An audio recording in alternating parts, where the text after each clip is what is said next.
Well, of course, we heard the secret ballot vote hearing being debated there at the Constitutional Court yesterday, and judgment for that has been reserved.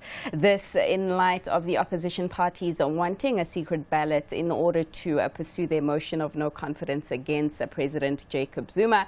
Where do things stand? We're about to find out right now. And joining us for that discussion is Tinashe Chuchu, who is a lecturer at the School of Economic and Business Science.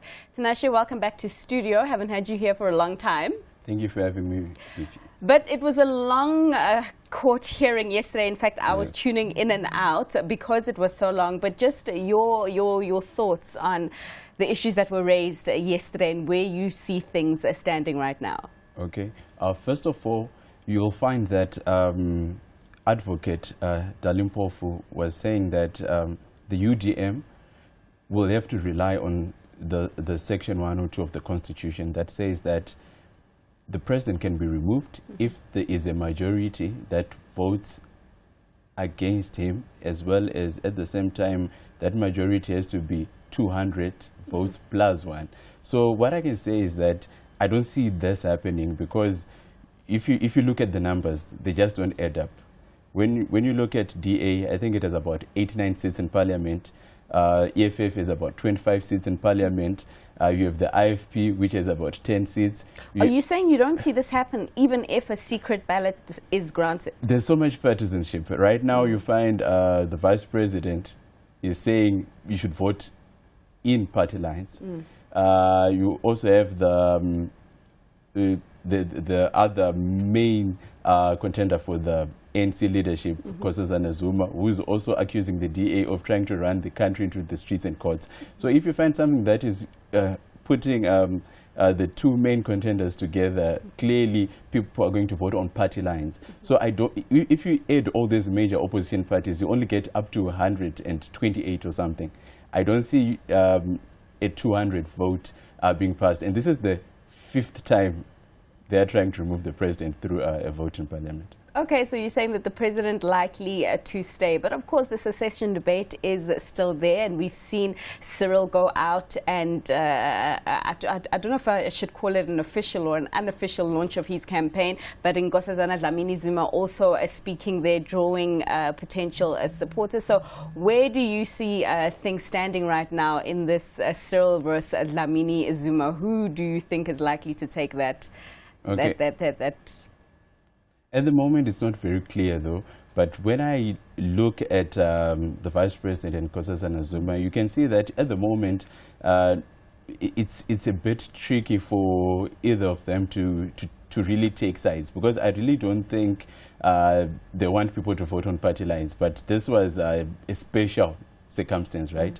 And I think Nkosazana Zuma, when you look at the numbers, I think she has a lot of support because the youth were supporting her, and a lot of key heavyweights in ANC were supporting her. So right now she is the favorite, to be honest. She is the favorite. But also the vice president has support from unions and also people who are influential in that regards.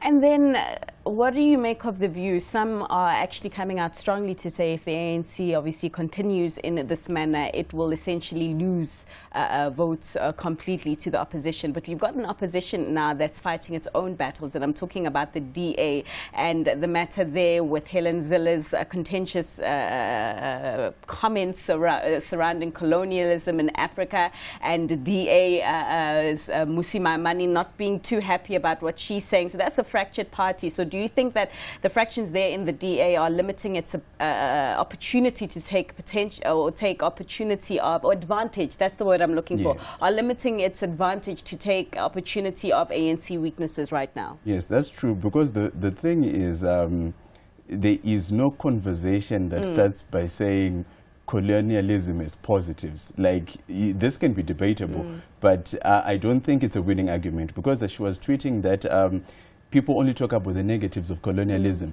but there is, due to colonialism, there is a functional transport system, there is piped water, and there is an independent judiciary. I think that clearly destroyed her legacy, because she's known as the person who fought for the fight for freedom, anti-racism, and all those important issues to South Africans. I don't think this will serve her best interest or the DA's interest, and this is making a bad situation worse. Because if you really look at it, the DA was very strong in the Western Cape, and they made inroads by winning Tshwane, by winning Johannesburg. But now if already you feed into negative stereotypes that are associated with your party. If you remember, there was an MP, a DA MP, who stood next to a Kruger poster not so long ago, and it caused a firestorm of all sorts of accusations against the party. I don't think DA position would get stronger, probably maybe EFF, and it was quite surprising to see Julius Malema and Mmusi Maimane walking together, marching, but I don't think Helen Zille at the moment is serving her party's best interest. Well, Tinashe, obviously the political conversation will continue as we go towards that June conference, but for now we're going to have to put it on hold. But thanks so much for coming through. That was Tinashe Chuchu, who is a lecturer at the Wits School of Economic and Business Science.